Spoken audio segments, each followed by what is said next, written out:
Gujarat's #1 engineering university, Sankalchand Patel University, 9642706257.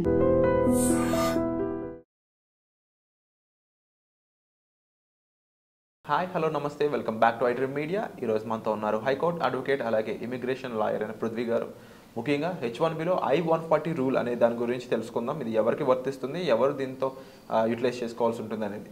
Hi sir. Hi sir, H1Bలో I-140 rule ఇది ఎవరి కోసం క్రియేట్ చేయడం జరిగింది? ఈ రూల్తో ఎటువంటి పనులు అవుతాయి? ఈ రూల్ ఎవరు తెలుసుకోవాలి ముఖ్యంగా? I-140 ఈ అప్లికేషన్ ఏదైతే ఉందో ఇప్పుడు మనం ఇంట్రడ్యూస్ చేసేటప్పుడు గవర్నమెంట్కి మన లేబర్ రెగ్యులేషన్స్ ఇంట్రడ్యూస్ చేసేటప్పుడు ఎంప్లాయర్కి ఎంప్లాయీ రిలేషన్షిప్ అంటే ఇట్స్ లైక్ రికమెండేషన్ లెటర్ అని చెప్పచ్చు, రెఫరెన్స్ లెటర్ అని చెప్పచ్చు. ఎంప్లాయర్ ఇతని ఎంప్లాయీ నా దగ్గరే పనిచేస్తున్నాడు అని చెప్పేసి కొన్ని డాక్యుమెంటేషన్స్ తను ఓత్ తోటి ఇచ్చేటువంటి డాక్యుమెంటేషనే I-140. దీనివల్ల ఏంటంటే ఈ సెక్టర్లో వాడు గవర్నమెంట్కి ఇచ్చేటువంటి సెక్యూరిటీ రీజన్స్ అయినా కావచ్చు, గవర్నమెంట్కి ఇచ్చేటువంటి ట్రంప్ ఎక్కువ రెగ్యులర్గా చెప్తుంది security threat from the foreigners అని చెప్పి, లేకపోతే ఎలియన్స్ అని చెప్పేసి వాళ్ళ ఎంప్లాయర్ అనే అతను నాకు ఈ క్యాండిడేట్ నా దగ్గర నాళ్ళ నుంచి పనిచేస్తున్నాడు, నాకు ఇతనికి నేను రికమెండ్ చేస్తున్నాను అని చెప్పేటువంటి ఒక డాక్యుమెంటే మనం ఇప్పుడు మాట్లాడుకుంటుంది. అండ్ ఆ డాక్యుమెంటేషన్ ఇచ్చేటప్పుడు employer will take all కాషియస్నెస్ about the employee. ఎవరికైతే రికమెండ్ చేస్తున్నాడో అతని యొక్క వర్క్ ప్రోగ్రెస్ ఎట్లా చేశాడు, తన దగ్గర వర్క్ చేసేటప్పుడు ఎట్లా చేశాడు, లేకపోతే తన కెరియర్లో నేను ఎందుకు రికమెండ్ చేస్తున్నాను ఇతన్ని, why I'm specifically recommending this candidate for that green card కానీ H1B వీసాకి కానీ ఎందుకు నేను రికమెండ్ చేస్తున్నాను అని చెప్పి ఎక్స్ప్రెషన్ అని చెప్పచ్చు. జనరల్గా ఇక్కడ ఏమవుద్దంటే ఎంప్లాయర్ రికమెండ్ చేసేటప్పుడు ఎంప్లాయీ యొక్క పెర్ఫార్మెన్స్ రేషియోస్ బట్టి దాన్ని డిపెండ్ అయి ఉంటుంది. ఇప్పుడు ఏ కంపెనీ అయినా సరే రికమెండ్ చేస్తుంది అనేసరికి ద బెస్ట్ పెర్ఫార్మర్ అండ్ ఈ ఎంప్లాయీ నాకు ఖచ్చితంగా కంటిన్యూటీ ఆఫ్ జాబ్ నాకు చాలా అవసరం. ఇతని వల్ల నేను నా బిజినెస్ కానీ, నా యొక్క సాఫ్ట్వేర్ ప్రోగ్రామ్ కానీ, నా యొక్క ప్రాజెక్ట్ కానీ చేసేటప్పుడు నేను ఇతను లేకపోతే నాకు కష్టం అని చెప్పేటువంటి ఒక రికమెండేషన్ కింద మనం దీన్ని తీసుకోవచ్చు. అండ్ ఆల్సో ఈ డాక్యుమెంట్ అనేది లేబర్ డిపార్ట్మెంట్ కూడా పంపిస్తారు. దీంట్లో అలా లేబర్ డిపార్ట్మెంట్లో ఎంప్లాయర్స్ ఎంతమందిని నువ్వు రికమెండ్ చేస్తున్నావు అని పేపర్స్ ఏదో ఒక స్టేట్మెంట్స్ ఉంటాయి. దాంట్లో నేను పలానా ABCD అని అతన్ని మీరు రికమెండ్ చేస్తున్నాను అని చెప్పేసి వీళ్ళకి మీరు అప్రూవల్ ఇవ్వచ్చు. మీరు లాట్కి పంపించేటప్పుడు నేను వీళ్ళకి ఐఎమ్ రిఫరింగ్ దీస్ పీపుల్ అనేసరికి లేబర్ డిపార్ట్మెంట్లో వాళ్ళ పేర్లు రిజిస్టర్ అవుతాయి. రిజిస్టర్ అయిన తర్వాత ఇది ఎప్పుడున్నా సరే, అక్కడ యూఎస్లో ఎన్నాళ్ళు వర్క్ చేసినా సరే ఈ 140 ఎవరు ఇచ్చారు, I-140 ఎవరు ఇచ్చారు అంటే పలానా మైక్రోసాఫ్ట్ ఇచ్చిందో, పలానా ఏదో ఒక సత్యం వాడు ఇచ్చాడో, లేకపోతే వాట్ వి కాల్డ్ ఈ సాఫ్ట్వేర్ కంపెనీ ఇచ్చిందో, లేకపోతే అండ్ ఆల్సో సైన్స్ ఈ మెడికల్ కంపెనీస్ ఇచ్చినాయో, ఫార్మా కంపెనీస్ ఇచ్చినాయో అనేది ఫస్ట్ ఎప్పుడు రిజిస్టర్ అవుతుంది. ఒకవేళ ఏదైనా సెక్యూరిటీ థ్రెట్స్ వస్తే, ఆ ఎంప్లాయీ వల్ల ఏదైనా సెక్యూరిటీ థ్రెట్ వస్తే కనుక ఇన్వెస్టిగేషన్ చేసేది ఎంప్లాయర్ మీద చేస్తారు. గవర్నమెంట్ డాక్యుమెంట్ అది. And security and defence modules అని చెప్పేసి ఇప్పుడు ఎక్కువ దాని గురించి చెప్తున్నారు. అంటే ఈ వచ్చినటువంటి ఫారినర్ కానీ, లేకపోతే ఈ ఇమిగ్రెంట్ కానీ ఇతని గురించి మీరు చెప్పేటప్పుడు యూ నో హిమ్ పర్సనల్లీ అంటే verified all the documents pertaining to that employee. అతను అన్నీ నేను వెరిఫై చేస్తాను, నా దగ్గర ఉన్న నాళ్ళు చాలా బ్రహ్మాండంగా చేశాడు, ఇతని ఈ బ్యాక్గ్రౌండ్ నాకు ఇచ్చినటువంటి బయోడేటాస్ ఇవి అనే ప్రూఫ్స్ తోటి ఆ డాక్యుమెంట్స్ వేస్తారు. కాబట్టి వన్ వే ఆర్ అదర్ అతను ఎంప్లాయీకి సంబంధించినటువంటి ఒక రకమైనటువంటి ఫోర్కాస్టింగ్ అతను గవర్నమెంట్కి ఇస్తున్నాడు. It's government document. దానికి ఏదైనా మిస్ఫైర్ అయ్యి లేకపోతే ఇన్ఫర్మేషన్ పాయింట్ అతను ఇన్ఫర్మేషన్స్ తప్పు ఇచ్చాడు అని తేలితే కనుక ఎంప్లాయర్ ఏదైతే ఉన్నారో ఆ కంపెనీ మీద ఒక నిఘా పెట్టడం అనేది, లేకపోతే దాని మీద ఫర్దర్ యాక్షన్ తీసుకుంటాం అనేది జరుగుతుంది. అందుకని ఎంప్లాయర్ ఇచ్చేటప్పుడు చాలా కాషియస్గా ఇస్తాడు. ఎంప్లాయీని యాక్సెప్ట్ చేసేటప్పుడు కూడా ఎంప్లాయర్ చాలా ఇతను I'm not telling about the shell companies. అంటే ఇది చాలా క్రూషియల్ ప్రొసీజర్లా కనిపిస్తుంది, ఎందుకంటే గ్రీన్ కార్డ్ అనేది ఒక సిటిజన్షిప్కి ఆధారభూతమైనది. అండ్ మరీ ముఖ్యంగా అమెరికాలో ఇంకా కంప్లీట్గా ఒక రైట్ అనేది ఆయనకి ఇచ్చే ముందు తీసుకునే ప్రొసీజర్ కాబట్టి చాలా డెప్త్ రీసెర్చ్ అనేది ఉంటుందంటారు ఇండివిజువల్ కూడా.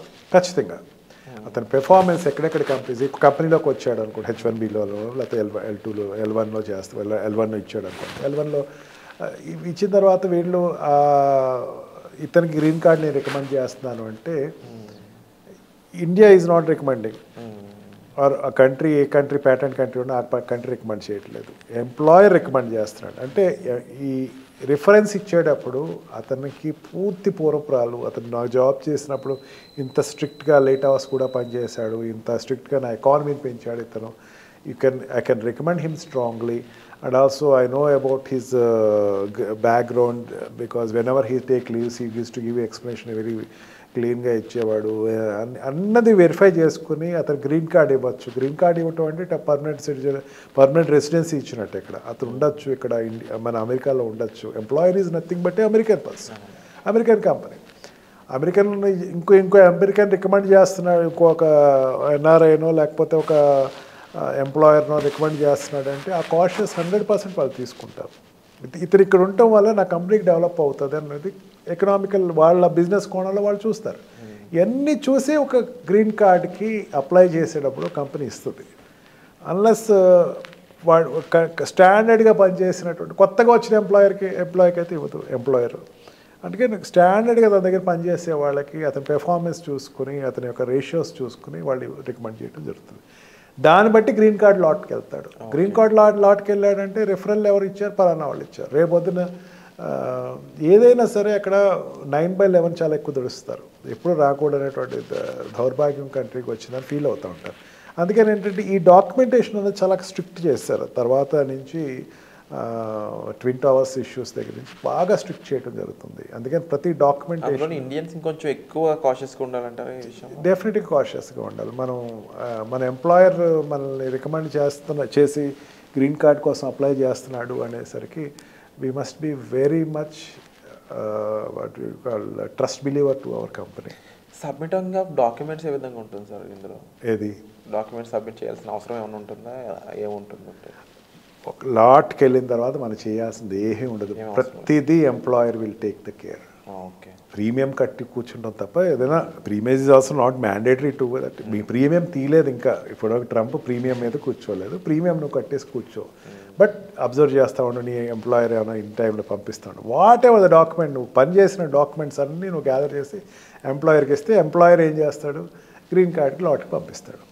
ఒక్కసారి నువ్వు లాట్కి నీ తరపున వాడు వెళ్ళిందంటే పూర్తి రెస్పాన్సిబిలిటీ ఎంప్లాయర్ తీసుకుంటాడని చెప్పచ్చు. మోస్ట్లీ ఎంప్లాయర్ ఎక్కువ చాలా మేజర్ రూల్ అదే. తర్వాత వాడు అకౌంటెంట్కి, వాళ్ళ చార్ట్ అకౌంటెంట్స్కి అండ్ ఆల్సో లా అడ్వకేట్ని డిప్లాయ్ చేసుకుంటారు.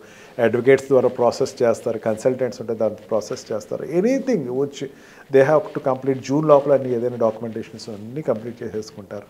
And whatever the stuff which is their behalf of the employee అంతా కూడా వాళ్ళు డాక్యుమెంటేషన్ చేసుకుంటారు. అందుకని ఎంప్లాయర్ తోటి ఎప్పుడు కూడా రిలేషన్ బాండ్ అనేది పర్ఫెక్ట్గా ఉండాలి. Even when we say that నాకు కొంచెం స్ట్రెస్ ఫీల్ ఉందండి, నాకు లీవ్ కావాలండి అంటే ఇచ్చేస్తాడు వాడు. ఇండియాలో లాగా లేదు నువ్వు ఇది వర్క్ కంప్లీట్ చేసేసి వెళ్ళాను, ఆడే చెప్తాడు నాకు స్ట్రెస్ ఉంది సార్, కొంచెం పీర్ ప్రెషర్ ఉందంటే ఒక 1 వీక్ లీవ్ తీసుకున్నా, గో అవుట్ సైడ్ 1 మంత్ తీసుకో, అయితే ఇండియాకి వెళ్ళిరా ఒకసారి, కొంచెం రిలాక్స్ అయ్యిరా.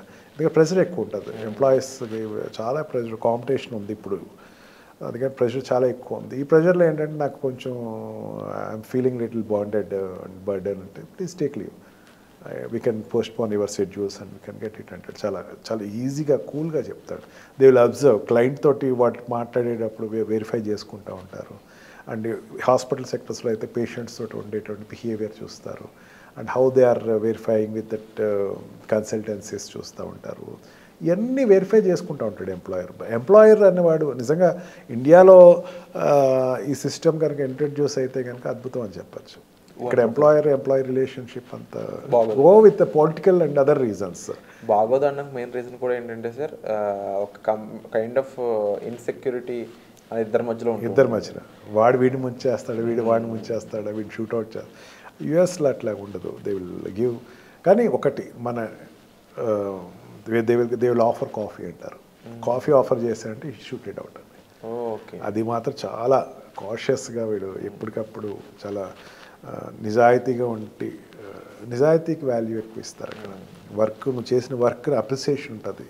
అప్రిసియేషన్ డెఫినెట్లీ మన వాళ్ళు హార్డ్ వర్కర్స్ కాబట్టి డెఫినెట్లీ అందుకే ఇండియన్స్ని ప్రిఫర్ చేస్తారు. చైనీస్ తర్వాత ఇండియన్స్ని ఎక్కువ ప్రిఫర్ చేస్తారు. And wonderful sir, thank you so much. ఎప్పుడు కూడా US and visa and at the same time students, immigrants దీనికి సంబంధించిన క్రూషియల్ ఇన్ఫర్మేషన్ ఎప్పుడు కూడా మాతో షేర్ చేసుకుంటూ ఉంటున్నారు మీరు. అండ్ తప్పకుండా వాల్యుబుల్ ఇన్ఫర్మేషన్ ఇది. తప్పకుండా ఈ వీడియో చూస్తున్న ఆడియన్స్ ఎవరైనా సరే, మీ పేరెంట్స్ అయినా సరే, లేకపోతే స్టూడెంట్స్ అయినా సరే, లేకపోతే ఇమిగ్రెంట్స్ ఎవరైనా వెళ్దాం అనుకుంటున్న వాళ్ళు, ఆల్రెడీ అక్కడ ఉండి చూస్తున్న వాళ్ళు, వర్క్ చేస్తున్న వాళ్ళు, స్టడీ చేస్తున్న వాళ్ళు, రైట్ ఎక్స్పర్టీస్ అనేది మీకు సార్ ప్రొవైడ్ చేస్తున్నారంటే మీరు సరైన సలహాల కోసం మీ లైఫ్లో ఈ జర్నీలో సరైన గైడెన్స్ కోసం, ముఖ్యంగా అమెరికాకి సంబంధించిన ఎన్నో విషయాల కోసం మీరు సార్ని సంప్రదించవచ్చు. ఆ గైడెన్స్ సార్ ఇవ్వడం జరుగుతుంది. పర్సనల్ అపాయింట్మెంట్స్ అనేవి ఆన్లో ఉన్నాయి. సో వచ్చే ఎపిసోడ్లో మళ్ళీ కలుద్దాం. Thank you so much. Thank you.